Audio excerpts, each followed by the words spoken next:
Hello friends, चॅनलमध्ये पुन्हा एकदा तुमचं खूप खूप स्वागत. चॅनलला लगेच सबस्क्राईब करून टाका, म्हणजे माझे नवनवीन रिव्ह्यूज तुमच्यापर्यंत पोहोचत राहतील. आणि बेल आयकॉनवर पण क्लिक करा, म्हणजे तुम्हाला नोटिफिकेशन देखील मिळत राहतील. सो आज बोलणार आहे Amazon Prime वर रिलीज झालेली फिल्म छोरी 2 बद्दल. चला तर लगेच सुरू करूया. राजा गुस्सा हो गया. गुस्सा क्यों? क्योंकि राजा ने छोरा चाहिए था, छोरी तो कधी ना. सो या फिल्मच्या कथेबद्दल जर का बोलायचं झालं ना, की जसं की तुम्ही ह्या फोटोमध्ये पाहू शकता, जो आपल्याला या फिल्मच्या शेवटी दिसतोच, की भारतामध्ये सध्या आता करंटली सुद्धा दर मिनिटाला 3 बालविवाह होत आहेत. आणि ही फिल्म त्याच्याच अवतीभोवती तोच एक टॉपिक घेऊन एका वेगळ्या पद्धतीने आपल्याला सांगायचा प्रयत्न करते, की आपण ऍज अ सोसायटी कसे ह्या सोशल प्रेशरमध्ये अडकलेले आहोत आणि ह्या सोशल प्रेशरमुळेच ऍक्च्युली अशा ज्या गोष्टी आहेत त्या रिपोर्टही केल्या जात नाहीत आणि फार काही लोकांच्या समोर येतही नाहीत किंवा जास्त माहितीही नाही पडत. बट ह्या गोष्टी घडत आहेत, दॅट इज फॉर शुअर.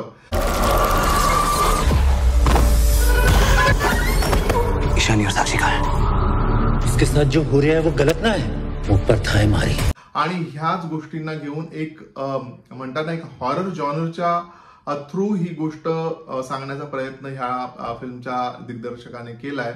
आणि तो कसा आहे आणि कशी एक मुलगी आणि तिची आई ह्या सो कॉल्ड प्रथेमध्ये अडकतात आणि मग त्यांना काय काय फेस करावं लागतं आणि कुठल्या लेवलला जावं लागतं तिला तिच्या मुलीला वाचवण्यासाठी किंवा ह्या सगळ्या ट्रॅपमधनं बाहेर येण्यासाठी, ही ऍक्च्युली ह्या फिल्मची स्टोरी आहे. तर या फिल्मच्या कास्ट बद्दल जर बोलायचं झालं ना, तर आपल्याला लीड रोलमध्ये दिसते नुसरत भरूचा, जिने या फिल्मचा पहिला पार्टही केला होता छोरीचा. हा सेकंड पार्ट आहे छोरी 2.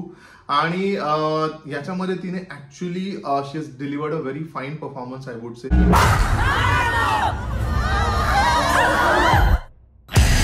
तिने खूप चांगला हा रोल पुल ऑफ केला आहे.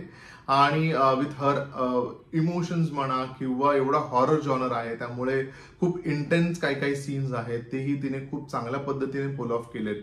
त्याच्या व्यतिरिक्त आपल्याला दिसते सोहा अली खान, ही एका अतिशय इंटरेस्टिंग रोलमध्ये तुम्हाला दिसेल. म्हणजे एक स्पिरिट म्हणा किंवा एका स्पेशल कॅरेक्टरमध्ये ती आहे, विच यू विल अंडरस्टँड जेव्हा तुम्ही ही फिल्म पाहाल. त्या व्यतिरिक्त आपल्याला मराठमोळा कश्मीर महाजनी ही या फिल्ममध्ये दिसतो एका पोलीस इन्स्पेक्टरच्या भूमिकेमध्ये. आणि एक चाइल्ड आर्टिस्ट हार्दिका शर्मा ही आपल्याला या फिल्ममध्ये दिसते. तिनेही अतिशय उत्तम काम केलेलं आहे. सो ओव्हरऑल याच्या व्यतिरिक्त अनेक आर्टिस्ट आहेत या फिल्ममध्ये आणि त्यांनी स्वतःचं काम हे अतिशय उत्तमरित्या डिलिव्हर केलेलं आहे. बोलूया या फिल्मच्या लेखन दिग्दर्शनाबद्दल. सो या फिल्मचं लेखन आणि दिग्दर्शन केलंय विशाल फुरिया याने, ज्याने ऍक्च्युली या फिल्मची जी स्टोरी आहे, जसं मी म्हटलं की हा एक बालविवाह किंवा चाइल्ड मॅरेज हा एक टॉपिक घेऊन त्याने एक वर्ल्ड तयार केलंय, which is like a horror world. एक प्रथा जी अनेक वर्षानुवर्ष चालत आली आहे आणि त्याला कित्येक लोक बळी पडलेत किंवा कित्येक मुली बळी पडल्यात. त्याचं एक म्हणजे त्याचं व्हिज्युअलायझेशन जे एक आहे ना, ते आपल्याला या फिल्ममध्ये बघायला मिळतं. ते ऍक्च्युली थोडंसं डिस्टर्बही करू शकतं आणि ह्या प्रथेंच्या आपण किती आहारी गेलेलो आहोत हे दाखवण्याचा अतिशय उत्तम प्रयत्न त्याने केला आहे. By using various tools, I would say. आणि ते तुम्हाला एक ओव्हरऑल बघितल्यानंतर कळेल की what I am talking about. But the story writing is good. Only thing is story ही थोडी स्लो पुढे जाते, त्यामुळे अगेन पेशंटली तुम्हाला ही फिल्म पाहावी लागते. That's the only negative factor I could found. In terms of direction, I would से की direction हे खूप छान आहे या फिल्मचं. जो मेसेज डिलिव्हर करायचा आहे किंवा प्रत्येक सीन फॉर दॅट मॅटर, तो प्रत्येक सीन खूप वेल थॉट आहे. एकतर हॉरर जॉनर असल्यामुळे अनेक सरप्राइझिंग मोमेंट्स आहेत, आपल्याला अनएक्सपेक्टेड काही गोष्टी घडताना दिसतात किंवा ओव्हरऑल जी स्टोरी टेलिंग आहे त्याच्यामध्ये समाजाबद्दल काय सांगायचं आहे किंवा एक वैचारिक वृत्ती काय असते समाजाची म्हणा किंवा काही एक पर्टिक्युलर ग्रुप असतो त्यांची काय असते, हे सगळं डिरेक्टरने खूप उत्तमरित्या दाखवायचा प्रयत्न ह्या फिल्ममधनं केलाय. मला स्पेशली ह्या फिल्मच्या सिनेमॅटोग्राफी बद्दल आणि आर्ट डायरेक्शन बद्दल बोलायचंय, कारण सिनेमॅटोग्राफी ही खूप छान आहे.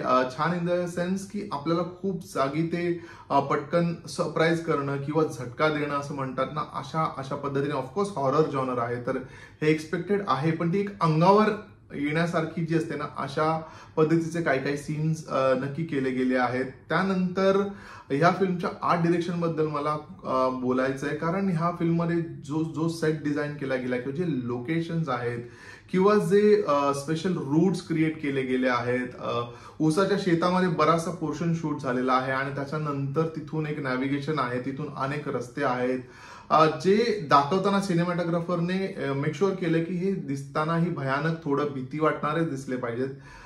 तिथे सीन शूट होताना काही सीन विहिरीच्या आत शूट केले गेले आहेत, ते सीन खूप इन अ वे अंगावर येणारे आहेत आणि त्यासाठी मला वाटतं एक चांगला आर्ट डिरेक्टरची खूप जास्त कॉन्ट्रीब्युशन आहे. आणि हे मी का म्हणतोय तुम्हाला बघितल्यानंतर कळेल किंवा आतमध्ये गेल्यानंतरचं एक वेगळं विश्व जे मी म्हटलं जे क्रिएट केलं गेलं आहे, तिथेही आर्ट डिरेक्टरचं खूप चांगलं काम आहे आणि जे आपल्या लक्षात राहतं, माझ्या पर्सनली लक्षात राहिलंय. त्यामुळे त्याचं काम, ह्या आर्ट डिरेक्टरचं काम आणि सिनेमॅटोग्राफरचं काम ह्या फिल्ममध्ये अतिशय उत्तम आहे. फ्रेंड्स, तुम्हाला जर का हॉरर जॉनर आवडत असेल ना, तर तुम्हाला ही फिल्म नक्की आवडेल. Because he film as I said की हॉरर तर आहेच, पण एक अतिशय काय म्हणतात बुरसटलेली म्हणा किंवा वाईट प्रथा जर का ती अजूनही एक्झिस्ट करत असेल तर त्याच्यावरती भाष्य करायचा प्रयत्न करते, त्याच्याबद्दल आपल्याला थोडं काय म्हणतात जाणीव करून द्यायचा प्रयत्न करते की त्याच्यामुळे काय होऊ शकतं, कुठल्या लेवलला हे जाऊ शकतं हे सांगायचा प्रयत्न करते आणि ओव्हरऑल आपल्याला एंगेज करून ठेवते. त्यामुळे वन टाइम तुम्ही ही फिल्म नक्की पाहू शकता. मी या फिल्मला देतोय 3 स्टार्स. सो फ्रेंड्स, हा होता माझा म्हणजे रवीचा व्ह्यू ऑन फिल्म छोरी 2. तुम्ही फिल्म पाहिली आहे का आणि तुम्हाला फिल्म कशी वाटली मला कॉमेंट करून सांगा. व्हिडिओ आवडला असेल तर लाईक करा, शेअर करा, आपल्या चॅनलला सबस्क्राईब करा.